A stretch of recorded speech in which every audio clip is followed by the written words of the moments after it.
আচ্ছা, আসসালামু আলাইকুম। তাহলে দ্বিতীয় অংশ, তাই না?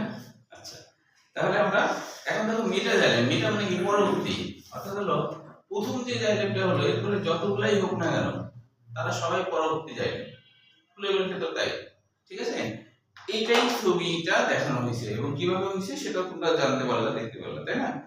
আচ্ছা, তাহলে এটা তো প্রোটোজাইলেম মেটাজাইলেম বুঝলেন।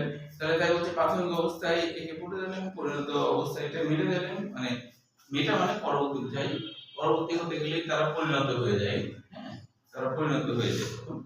মেটাজাইলেমের অভ্যন্তরীণ ফাঁকা গহ্বরটি বড় হতে থাকে। জাইলেম কয়েক ধরনের কোষ থাকে, জাইলেমের উপর কয়েক ধরনের কোষ থাকে, যেমন হচ্ছে একটা ট্রাকিট। ট্রাকিট নাম কেন হয়েছে? ট্রাকিট নামকরণটা হচ্ছে ট্রাকিয়া থেকে।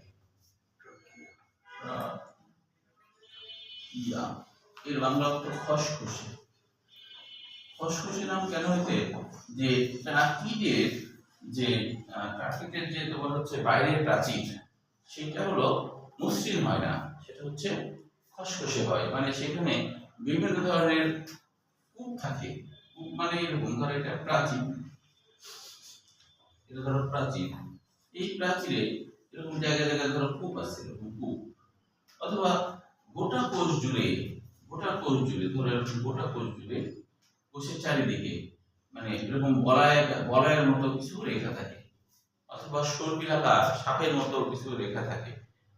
মানে গর্ত করে এরকম রেখা, মানে যেমন দেখো না যে অনেক সময় মানুষ ওয়ালে আর কি ডিজাইন করে, গর্ত করে ডিজাইন করে, লেখে টেখে।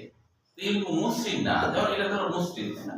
মসৃণ, যদি এটার কারণে আমি বলতে পারি এটা হলো মসৃণ না খসখসে। এরকম করলাম কি হচ্ছে না, বাইরে গেল মানে খসখসে। তাহলে এইটাই বলছে যে এই জন্য নাম হয়েছে খসখসে। তাহলে এখন বলছে দেখো কি, যে ট্রাকিট কোষ লম্বা হয়, এর প্রান্তদ্বয় সরু সূচালো হয়, প্রাচীরে লিগনিন। মনে রাখবা যে এটা ল্যাটিন শব্দ লিগনাম। লিগনাম মানে কাঠ, ল্যাটিন শব্দ লিগনাম। লিগনাম মানে কাঠ। এটা একটু আঠালো ধরনের হয়, হ্যাঁ। তো এবং এটা কাঠেই আমরা এটা দেখতে পাই, মানে কাঠের ভিতরটা কাটার পরে তুমি আঠা আঠা পাবা। তো এখানে লিগনিন থাকার জন্য এরকম হয়, তাই বলছে। আচ্ছা, তো বলছে যে প্রাচীরে লিগনিন জমা হয়ে পুরু হয় এবং অভ্যন্তরীণ গহ্বর বন্ধ হয়ে যায়, আস্তে আস্তে বন্ধ হয়ে যায়। ফলে পানি চলাচল, পাশাপাশি জোড়াপের মাধ্যমে। মানে ব্যাপারটা একটু দেখো যে অনেক সময় এইটা একটা কোষ, এখানে মনে করো আরেকটা কোষ, এরকম অসংখ্য কোষ, এগুলো হলো মনে করো ট্রাকিট। যদিও চোখা হয় প্রান্তটা, আমি এমনি দেখো। এখন কি হয়, আস্তে আস্তে কি হয়, এই যে মধ্য প্রাচীর গুলো আছে না, এগুলো ভুলে যায়। এগুলো কি হয়, পুরোপুরি ভুলে যায়। তাহলে বলে দিয়ে কি হয়, একটা নলের মতো হয়। নলের মতো হবে না, ফাঁপা হয়ে যায়। হ্যাঁ, ফাঁপা হয়ে যায়, ভিতরটা দিয়ে একটা নল হয়ে যায়। খেয়াল করো, নল হয়ে গেছে। তাহলে এখন পানি উঠতে সুবিধা। পানি তোমার হচ্ছে যে যেমন ওই যে একবারে গোড়ার দিকে মূলের ভাগাতে, ওখানে কিন্তু ওরকম তোমার থাকে না, মানে যে ফাঁপা ফাঁপা এরকম না, কিন্তু কাণ্ডে আসে এরকম ফাঁপা হয়ে যায়। তো এখন আমরা জানি, তোমরা তো জানো যে পাইপ যদি কোনো জায়গায় যেটা স্থিতিস্থাপক পাইপ, তুমি ধরো একটা হাওয়াতে দিলা, যদি একবার সুযোগ দাও তাহলে কি হবে, পানি পড়তেই থাকবে, মধ্যাকর্ষণ শক্তির ভিতরে পড়ে না। এখানে এরকম ঘটনা ঘটে, একবার শরীরের সৃষ্টি হয় নিচ থেকে, তারপরে এটা অটোমেটিকলি পানি চলতে থাকে। কেমন করে ওটা আসে, মানে একবার পানি টান দিলে পরবর্তী পানি পড়তেই থাকে? এটা তো ফিজিক্সের বিষয়, তাই না? এটা আসলে জিজ্ঞেস করো, ঠিক না? আচ্ছা, উত্তর যদি না পারো তাহলে আমি দিয়ে দেবো, কিন্তু এখন ওই দিকে গেলে আমার সময় নষ্ট হবে। উত্তর না পেলে ফিজিক্সের কাছ থেকে উত্তর না পেলে আমি দিয়ে দেবো, ঠিক আছে? বুঝাবে না, উত্তর দিবে। আচ্ছা, এখন দেখা তাই বলছে চলাচল পাশাপাশি জোড়াপের মাধ্যমে হয়ে থাকে। প্রাচীরের গুরুত্ব কয়েক ধরনের হয়, যে বলয়াকার, সর্পিলাকার, এগুলো এমসিকিউর জন্য আসতে পারে, হ্যাঁ। প্রাচীরে লিগনিন কোনটি জমা হওয়ার কারণে অভ্যন্তরীণ গহ্বর বন্ধ হয়ে যায়, এগুলো একটু মনে রাখতে হবে। আর উদাহরণ হিসেবে ফার্ন বর্গ, নগ্নবীজি উদ্ভিদ। ফার্ন বর্গ মানে কি? ফার্নের বাংলা অর্থ কি? ফার্ন মানে পাতা বহুল। ফার্নের বাংলা অর্থ কি? পাতা বহুল উদ্ভিদ। পাতা বহুল, ফার্নের বাংলা অর্থ কি? পাতা বহুল উদ্ভিদ। কেন জানো? যে এটাকে এরকম ধরো, এদের ডাল খুবই ছোট কিন্তু পাতা খুব বেশি। ধরো এই পাতা, এখানে পাতা, এখানে পাতা, খালি পাতা আর পাতা, ডাল ডাল নাই, এই যে খালি পাতা, খালি পাতা। হ্যাঁ, তাহলে এই যে পাতা ফুল, তাহলে দেখো তো এটা কি খালি পাতা আর পাতা না? পাতা আর পাতা। এইখানে একবারে গোড়ার দিকে একটুখানি ডাল আছে, ডাল খুব ছোট হয়, পাতাই বেশি, এই জন্য এর নাম হচ্ছে ধান। ধান মানে পাতা বহুল উদ্ভিদ। ধান মানে কি? পাতা বহুল উদ্ভিদ। বুঝতে পারছো? আচ্ছা, নগ্নবীজি মানে কি বুঝতে পারছো? নগ্ন বলতে সরল খাঁটি বাংলা কি? নগ্ন মানে ন্যাংটা, সরল খাঁটি বাংলা ন্যাংটা, ছোট বাচ্চারা ন্যাংটা থাকে না, ন্যাংটা ন্যাংটা। তো এখন এই ন্যাংটা উদ্ভিদ কেন? এদের যে বীজ আছে, এই বীজের বাইরে কোনো আবরণ নাই, সেজন্য বলা হচ্ছে নগ্নবীজি, মানে বীজটা নগ্ন। বীজটা কি? নগ্ন, তাই না? আচ্ছা, তারপর বলছে যে আবৃতবীজী উদ্ভিদ। আবৃতি মানে কি? আবৃতবীজী উদ্ভিদের আরেকটা নাম আছে গুপ্তবীজী, এটা মনে রাখবে। আবৃতবীজীর অপর নাম কি? গুপ্তবীজী। আবৃতবীজী মানে হলো আবরণ আছে, যেমন আম, জাম, কাঁঠাল, বীজের বাইরে কি আবরণ আছে না? বীজের বাইরে আবরণ আছে না? তাহলে এটা হলো আবৃতবীজী উদ্ভিদ। গুপ্তবীজী কেন? বীজগুলা কি গুপ্তই তো না, বাইরের দিকে আবরণ যে গুপ্ত আছে না, গুপ্ত, তাহলে এটা হলো গুপ্ত। আচ্ছা, তাহলে এখন দেখো যে কোষ রসের পরিবহন অঙ্গকে দৃঢ়তা প্রদান, কারণ বাইরে লিগনিন থাকে যার জন্য দৃঢ়তা হয়, দৃঢ়তা দরকার, না দৃঢ়তা থাকলে, দৃঢ়তা হলে কোন দৃঢ়তা? যেমন ওই যে তোমার পাইপগুলো আছে না, যেগুলো আর কি স্থিতিস্থাপক, হ্যাঁ, তো এরকম ধরনের দৃঢ়তা হয়, যে তোমার একবারে লোহার মতো দৃঢ়তা তা হয় না, স্থিতিস্থাপক হয়, যার জন্য ডালগুলা, কচি ডালগুলা তুমি কিন্তু এমন দৌড়াতে পারো, ভাঙে না সহজে, তাই না? এরকম ধরনের শক্ত করে, অঙ্গকে দৃঢ়তা প্রদান করে এরকম। তবে কখনো কখনো খাদ্য সঞ্চয়ের কাজও করে থাকে। এটাও কিন্তু সৃজনশীল হিসেবে পরীক্ষা আসছে। দেখো এটা আসছে কোন বই, যে এভাবে একটা আসছিল কোশ্চিন, যে পাতায় তৈরি খাদ্য পরিবহনে এক্স ও ওয়াই এর মধ্যে কোনটির ভূমিকা রয়েছে, মতবাদ দাও। তার মানে কি? জাইলেম, যে জাইলেমের যে ভাগগুলো আছে না, এরাই কিন্তু মানে জাইলেমের কাজ কি মনে রাখবা, জাইলেমে বর্গের জ আছে, তার মানে কি? জল, জল পরিবহন করে। পাতাতে মাটির তল থেকে জল, এবং তার সাথে জলের সাথে তো একটু ওই কণা ইয়েগুলা, যে কি বলে, খনিজ লবণগুলা অটোমেটিকলি জলের সাথে চলে আসে।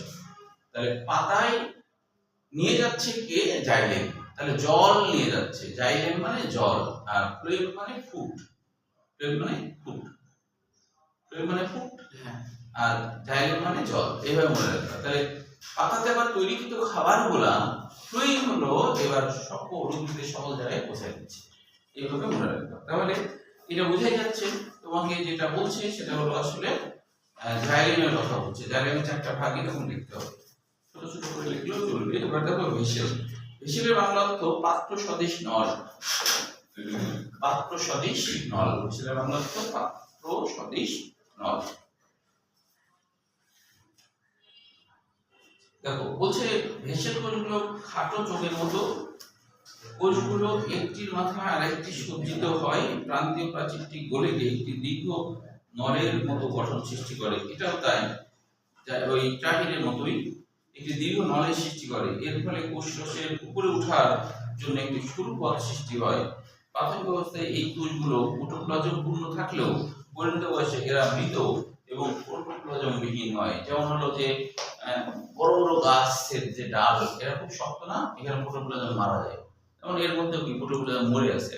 হ্যাঁ, তো তাই বলছি কচি অবস্থায় এরা জীবিত থাকে, প্রোটোপ্লাজম থাকে।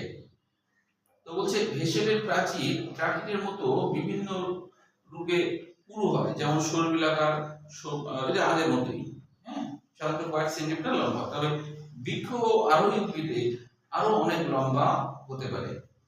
আরোহী উদ্ভিদ মানে বুঝে তো, কোনো একটা গাছকে ভর করে যে আর কি উপরে উঠে থাকে, আরোহী উদ্ভিদ বলে।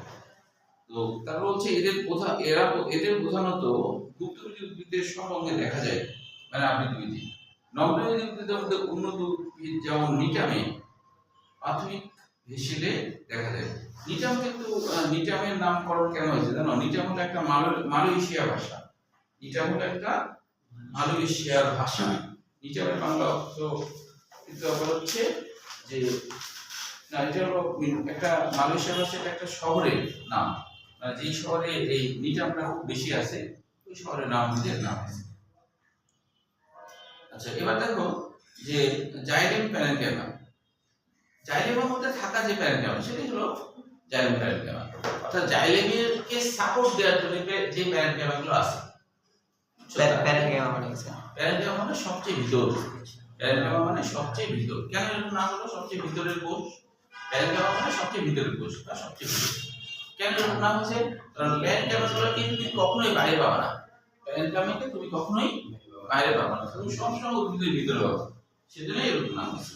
প্যারেনকাইমা মানে সবচেয়ে ভিতর, সবচেয়ে ভিতর। তাহলে জাইলেমে থাকা যে প্যারেনকাইমা তারাই হলো জাইলেম প্যারেনকাইমা। যেমন হচ্ছে জাইলেম প্যারেনকাইমাকে আবার উড প্যারেনকাইমা বলে, এটা মনে রাখতে হবে। উড প্যারেনকাইমা কাকে বলে এটাও জানেন, কোশ্চেন আসতে পারে পরীক্ষায়। যেমন দেখো আসছে উড ফাইবার কি, এটা কিন্তু দিনাজপুর বোর্ড 24 সালে কোয়েশ্চেন আসছিল, উড ফাইবার কি। তাহলে জাইলেমে থাকা যে স্টেনকাইমা তাদেরকেই উড প্যারেনকাইমা বলে, স্টেনকাইমা বলে। অর্থাৎ যেগুলো শক্ত দৃঢ়তা প্রদান করে, মানে জাইলেমগুলোকে ধরে রাখার কাজ করে। শক্ত না হলে জাইলেমগুলো পড়ে যাবে, এই জন্য আশপাশে থাকে। প্রাইমারি জাইলেমে অবস্থিত প্যারেনকাইমার কোষ পাতলা প্রাচীরযুক্ত, তবে গৌণ জাইলেমে এরা পুরু প্রাচীরযুক্ত হয়ে থাকে। খাদ্য সঞ্চয় ও পানি পরিবহন এদের প্রধান কাজ। এখন হলো জাইলেম ফাইবার। ফাইবার মানে তো তন্তু বা আঁশ। ফাইবার মানে কি? তন্তু বা আঁশ। ফাইবার মানে তন্তু বা আঁশ। তো এখন বলছে যে জাইলেমে অবস্থিত স্টেনোজোমায় কোষই হচ্ছে জাইলেম ফাইবার। এদের উড ফাইবারও বলে। উড মানে তো কাঠ। এই কোষগুলো লম্বা, এদের দুই প্রান্ত সরু। পরিণত কোষে প্রোটোপ্লাজম থাকে না বলে এরা মৃত। আর উদ্ভিদে এরা যান্ত্রিক শক্তি যোগায়। যান্ত্রিক শক্তি মানে কি? যে পড়ে না যায়। ধর একটা ডাল আছে, এটাকে ধস করে পড়ে যাবে? যান্ত্রিক শক্তি মানে ধরে রাখার যে ব্যবস্থাটা করে। এমনকি পাতার মধ্যেও আছে, পাতাটা যেন তোমার ঝরে পড়ে না যায়। হ্যাঁ, তো এই জন্য মানে ঝরে পড়া রোধ করে, মানে দাঁড়িয়ে থাকতে সাহায্য করে। তাহলে এখন বলছে দ্বিবীজপত্রীদের সব জাইলেমে এরা অবস্থান করে। পানি গ্রহণ করে দিলে এবং পরিবহন, খাদ্য সঞ্চয়, উদ্ভিদের যান্ত্রিক শক্তি দৃঢ়তা প্রদান করা জাইলেম টিস্যুর প্রধান কাজ। আচ্ছা, তাহলে এখন হচ্ছে জাইলেম ফাইবার মানে তো তন্তু। তো তন্তু বা আঁশ, যেমন পাটের বাইরে যে আঁশ থাকে ওটা কিন্তু জাইলেম ফাইবার। পাটের বাইরে যে আঁশ শক্ত না, এগুলো হলো ফাইবার। আচ্ছা, এখন দেখো এবার আমরা চলে আসি ফ্লোয়েম। ফ্লোয়েমের বাংলা অর্থ কি? ফ্লোয়েমের বাংলা অর্থ ফোরস থেকে আসছে। ফোরস, ফোরস মানে ছাল। প্রথম এটা পাওয়া গেছিল উদ্ভিদের বাকলে বা ছালে, এই জন্য নাম হলো ছাল। আচ্ছা, এখন দেখো যে এবার আমরা চলে আসি ফ্লোয়েমের বর্ণনাতে। ফ্লোয়েম কাণ্ডে এরা জাইলেমের সাথে একত্রে, ফ্লোয়েম কাণ্ডে জাইলেমের সাথে একত্রে পরিবহন টিস্যু উচ্চ তৈরি করে। বাইরে কাজ দিব, তাছাড়া আগাতে মানে আগানো একটু দেরি হয়ে যাচ্ছে। হ্যাঁ, জাইলেমের সাথে একত্রে পরিবহন টিস্যু উচ্চ তৈরি করে। যেমন ফ্লোয়েমের আবার 4 রকম হয়। যেমন একটা হলো শীতনল, একটা হলো সঙ্গী কোষ, একটা হলো ফ্লোয়েম প্যারেনকাইমা, একটা হলো ফ্লোয়েম তন্তু। এখানে একটা বিষয় বলি যে ফ্লোয়েমের আবার এসব কেন দরকার, সঙ্গী কোষ কেন দরকার, খেয়াল করো। সঙ্গী কোষ, ফ্লোয়েমের কেন সঙ্গী কোষ দরকার, ফ্লোয়েমের কেন হচ্ছে ফ্লোয়েম প্যারেনকাইমা দরকার, তাই না? ফ্লোয়েম তন্তু কেন দরকার? মানে এই যে ছবির দিকে একটু তাকাও। এটা হলো বাম দিকের যে ছবিটা লম্ব চেন, এটা বাড়ির কাছে থাকলো এখানে আসবে। আমি এখানে বুঝাই দিতে তাহলে ছবিটা আঁকতে সুবিধা হবে। দেখো মেইনলি হলো যে ফ্লোয়েমে দেখো যে ফ্লোয়েমের এখানে বলা হচ্ছে যেটা সিগনল আর কি। সিগনলই মেইন হলো ফ্লোয়েম। সিগনল হলো মেইন ফ্লোয়েম। ওই সব কাজ করে, ওই একজনই সব কাজ করে। কিন্তু তার আশেপাশে এত কিছু কেন আছে সেটা একটু দেখো, তাহলে বুঝে ফেলবে ব্যাপারটা। আশেপাশে এত কিছু কেন আছে? শীতনল, যে শীতনল প্রাথমিক অবস্থায় কিন্তু স্বাভাবিকভাবেই শীতনল তোমার হচ্ছে কোনো ছিদ্র বিদ্র নাই, এরকম হয়। কিন্তু যখন বড় হতে থাকে তখন এই জায়গাগুলোকে এরকম চালনির মতো ফুটা ফুটা হয়ে যায়, এই জায়গাগুলোকে চালনির মতো ফুটা ফুটা হয়ে যায়, তখন এর নাম হয় সিপ প্লেট। সিপ মানে চালনি, যে প্লেটটা চালনি যুক্ত প্লেট এরকম হয়। তো এখন কথা হলো যে ফ্লোয়েমে শুধু এটা থাকলে কি হয়, এটা দিয়ে তো সে খাবার দাবার সব জায়গায় নিয়ে যায়, কিন্তু সে কেন আবার মানে এত কিছু রাখছে, যেমন দেখো সঙ্গী কোষ রাখছে, তাই না? তারপরে দেখো যে এই পাশে আবার রাখছে ফ্লোয়েম ফ্লোয়েম প্যারেনকাইমা রাখছে না, ওই পাশেও রাখছে ফ্লোয়েম প্যারেনকাইমা। তবে মনে রাখবা যারা দ্বিবীজপত্রী উদ্ভিদ তাদের ফ্লোয়েম প্যারেনকাইমা থাকে, কিন্তু একবীজপত্রী উদ্ভিদের ফ্লোয়েম প্যারেনকাইমা থাকে না। এই কারণে বই লেখা আছে, না লিখলে হবে, বই লেখা আছে, শেষের দিকে লেখা আছে। আচ্ছা, এখন কথা হলো কেন কেন এরকম, কারণটা একটু বলি। কারণটা হলো যে যারা একবীজপত্রী উদ্ভিদ তারা কি খুব মোটা হয়? খুব মোটা হয় না, কিন্তু ওদের ফ্লোয়েম প্যারেনকাইমা থাকে না বলে ওরা অত মোটা হতে পারে না, বুঝছো? ওদের ফ্লোয়েম প্যারেনকাইমা থাকে বলে অত মোটা হতে পারে না। তাহলে ফ্লোয়েম প্যারেনকাইমা মোটা করার জন্য এটা অতিরিক্ত। আচ্ছা, এখন কথা হলো এদের হচ্ছে সঙ্গী কোষ ফ্লোয়েম প্যারেনকাইমা কি কাজ করে? কাজটা হলো এই, ধরো খাবারটা নিয়ে যাচ্ছে, এখন কোনো কোষে খাবার ধরো দরকার নাই, তখন সঙ্গী কোষ আছে না, ও বলে যে তুই আবার দেখে রেখে দে, আমি তো নিয়ে আসছি বেশি করে, এখন দেখি লাগবে না, তো তুই রেখে দে, পরবর্তীতে যখন হ্যাঁ হ্যাঁ। একইভাবে ফ্লোয়েম প্যারেনকাইমা একই কাজ করে, যে অতিরিক্ত হয়ে গেছে তখন সে সঞ্চয় করে, রেখে দেয়। পরে আবার যদি খাবার টাবার ঠিকমতো তৈরি না হয়, মানে ধরো কোনো কারণে সালোক সংশ্লেষণ হলো না, এরকম যদি ঘটে, তাহলে তখন ওই যে জমা করে রাখছে না ফ্লোয়েম প্যারেনকাইমা, ওখান থেকে আবার পুষ্টিগুলো নিয়ে আবার সাপ্লাই করতে পারে। এই কারণে আশেপাশে সঙ্গী কোষ ফ্লোয়েম প্যারেনকাইমা এটা, কিন্তু মেইন কি মনে রাখবা, সিগন্যাল, সিগন্যালই হলো মেইন, সিগন্যাল হলো মেইন। তাহলে এখন একটু পরে দেখি এর মধ্যে কি কি বিষয়গুলো আছে। দেখো যে উদ্ভিদ কাণ্ডে এরা জাইলেমের সাথে একত্রে পরিবহন টিস্যু তৈরি করে, সিগন্যাল সঙ্গী কোষ ফ্লোয়েম প্যারেনকাইমা ফ্লোয়েম তন্তু নিয়ে ফ্লোয়েম টিস্যু গঠিত। জাইলেম যেমন খাদ্যের কাঁচামাল পানি সরবরাহ করে, তেমনি ফ্লোয়েম পাতায় প্রস্তুত খাদ্য উদ্ভিদ দেহের বিভিন্ন স্থানে পরিবহন করে। দেখো এখন বলছে প্রথমে সিগন্যাল নেই, সিগন্যাল মানে সিগ মানে চালনী, তাই না? তাহলে এগুলো বিশেষ ধরনের কোষ, দীর্ঘ পাতলা কোষ প্রাচীর যুক্ত এবং জীবিত। এই কোষগুলো লম্বালম্বি ভাবে একটির উপর একটি সজ্জিত, এরা কিন্তু জীবিত। সাইটোপ্লাজম কোষ প্রাচীর ঘেঁষে থাকে আর কি, হ্যাঁ, একটা টিউব তৈরি করে, শীত নমল তৈরি করে। এই কোষগুলো চালনের মতো ছিদ্রযুক্ত সিপ্রেট দিয়ে পরস্পর থেকে আলাদা থাকে। শীতকোষী কোষপ্রাচীর প্রাচীর ঘেঁষে থাকে এবং একটি কেন্দ্রীয় খাবার জায়গার সৃষ্টি করে। এটা খাদ্য পরিমাণে নল হিসেবে কাজ করে। এদের প্রাচীর লিগনিন যুক্ত, লিগনিন থাকলে শক্ত হয়, সেটা কাঠের মতো শক্ত হয়। পরিণত শীতকোষে কোনো নিউক্লিয়াস থাকে না, এটা গুরুত্বপূর্ণ এমসিকিউ। সকল ধরনের গুপ্ত যদি উদ্ভিদের ফ্লোয়েমে সঙ্গী কোষ ও সিগন্যাল থাকে, পাতায় এই যে গুপ্তবীজ মানে কি আবৃত, হ্যাঁ, পাতায় প্রস্তুত খাদ্য উদ্ভিদের বিভিন্ন অংশে পরিণত করা এদের প্রধান কাজ।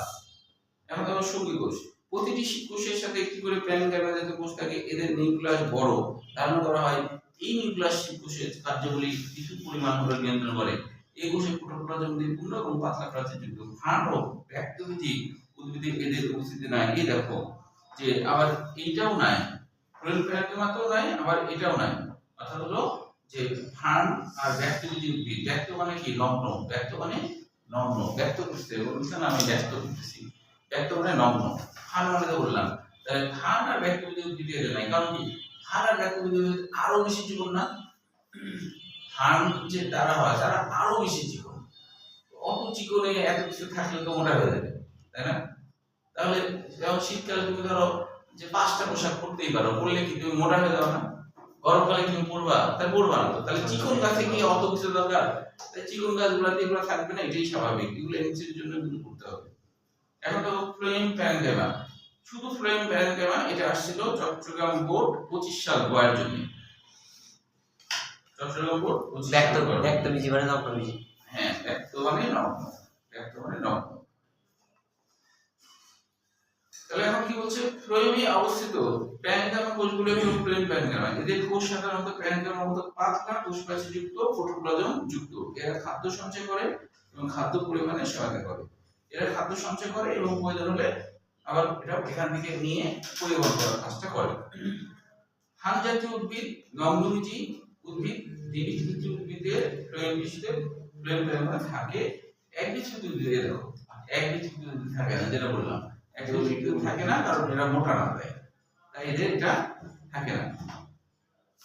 তাহলে এটা কিন্তু 25 সালে আসছে চট্টগ্রাম বোর্ড গড়ার জন্য, শুধু এইটুকু আসছে। এবার দেখো ফ্রেম ফাইবার বা তন্তু, ফ্রেম ফাইবার বা তন্তু জিনিসটা কি? স্ক্লেনজাইমা কোষ, স্ক্লেনজাইমা কোষ সমন্বয়ে ফ্রেম ফাইবার তৈরি হয়। এগুলো এক ধরনের দীর্ঘ কোষ যাদের প্রান্তদেশ পরস্পরের সাথে যুক্ত থাকে, এদের বাস্ট ফাইবার বলে। বাস্ট মানে কি বলতো? বাস্ট মানে স্কিন বা ত্বক বা বাকল। বাস্ট মানে কি? স্কিন বা ত্বক বা বাকল, বাস্ট। হ্যাঁ, তার মানে পাটের রাশ, বাস্ট ফাইবার। ওই যে পাটের রাশে তন্তু আছে না, তন্তু আছে তো, তাহলে এটাই হলো বাস্ট ফাইবার। বাস্ট মানে স্কিন বা ত্বক। পাটের কি ওইগুলা কি ত্বকটা, ওগুলো স্কিন না, পাটের বাইরে যেটা, ওই জন্য এর নাম। উদ্ভিদ অঙ্গের গৌণবৃদ্ধির সময় এই ফাইবার উৎপন্ন হয়। এসব কোষের প্রাচীরে কূপ দেখা যায়, কোষের প্রাচীরের মধ্যে কূপ দেখা যায়, মানে গর্ত। কূপ মানে গর্ত। ফ্লোয়েম টিস্যুর মাধ্যমে পাতায় উৎপাদিত শর্করা এবং মূলে সঞ্চিত খাদ্য একই সাথে উপরে নিচে পরিবাহিত হয়। ফ্লোয়েম টিস্যুর মাধ্যমে পাতায় উৎপাদিত শর্করা এবং মূলে সঞ্চিত খাদ্য একই সাথে উপরে নিচে পরিবাহিত হয়। এখান থেকে বোর্ড পরীক্ষায় যে সমস্ত কোশ্চেনগুলো আসছে এটা একটু লিখে নাও। আচ্ছা, প্রথমে জাইলেম থেকে, জাইলেম থেকে একটা বলে দিলাম যে জাইলেম কি খাও? হ্যাঁ, জাইলেম এটা তো বলে দিয়েছিলাম আগে, তাই না? হ্যাঁ, মানে জটিল টিস্যু, জটিল টিস্যু খাও। এখান থেকে যেগুলো কোশ্চেন আসছে সেটা হলো ওই যে পাতায় তৈরি খাদ্য পরিবহনে এক্স ও ওয়াই এর মধ্যে কোনটির ভূমিকা রয়েছে? পাতায় তৈরি খাদ্য পরিবহনে মানে কি? Phloem, phloem. হ্যাঁ, এটা আসছে হলো ময়মনসিংহ 23 সাল। আচ্ছা, তারপরে আসছে হলো উড ফাইবার কি? জাইলেমে অবস্থিত স্ক্লেনজাইমা কোষই উড ফাইবার, এটা তো জানোই। এটা হলো দিনাজপুর 24 সাল। কয়ের জন্য আসছিল দিনাজপুর 24 সাল, কয়ের জন্য, দিনাজপুর 24 সাল কয়ের জন্য।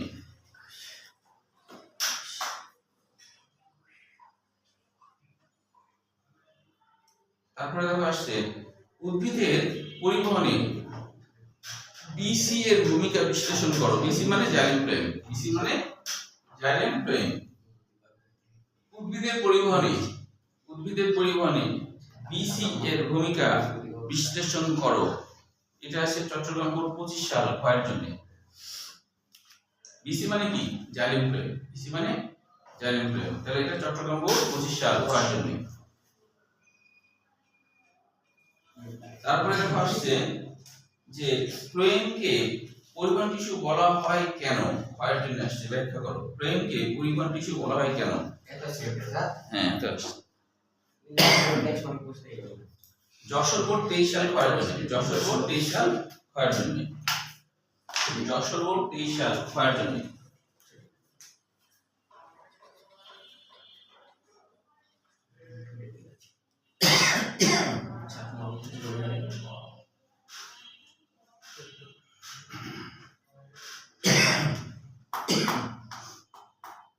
আচ্ছা, তারপরে দেখো আসছে, এরপর আসছে এমসিকিউ এর জন্য, এটা তো সৃজনশীল গেল। এবার এমসিকিউ এর জন্য কি কি আসছে? নিচে কোন উদ্ভিদে ফ্লোয়েম প্যারেন্টেমা থাকে? এমসিকিউ লেখা হবে। নিচে কোন উদ্ভিদে ফ্লোয়েম প্যারেন্টেমা থাকে?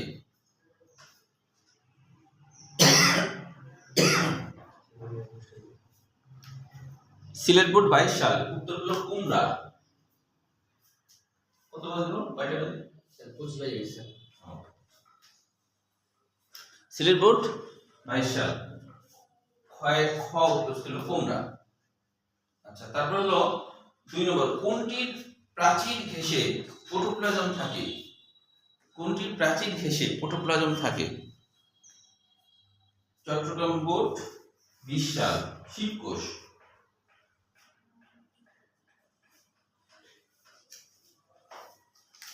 দেখছো? হ্যাঁ। 3 নম্বর, নিচের কোনটি ফ্লোয়েম টিস্যুর কোষ? নিচের কোনটি ফ্লোয়েম টিস্যুর কোষ?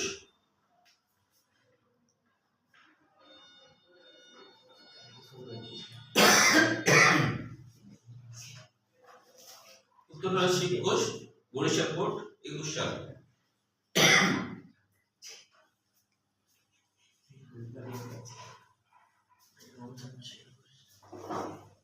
এরপরে দেখো নিউক্লিয়াস বা কেন্দ্রিকা অনুপস্থিত থাকে কোন কোষে? নিউক্লিয়াস বা কেন্দ্রিকা অনুপস্থিত থাকে, আসলে এইভাবে কেন্দ্রিকা অনুপস্থিত থাকে কোন কোষে? সকল বোর্ড 18 সাল, পরিণত শিবনল। এই কয়টা কোশ্চেন আসছে। তাহলে এই ছবিটা এখানে আসবা, শিবনলটা, হ্যাঁ লম্বা শিবনল আঁকার পরে বাম পাশে বা ডান পাশে সঙ্গী কোষ আঁকবা, তারপর দুই পাশে ফ্লোটার রাখলে সোজা। আর পড়া কিন্তু ধরবো, হ্যাঁ।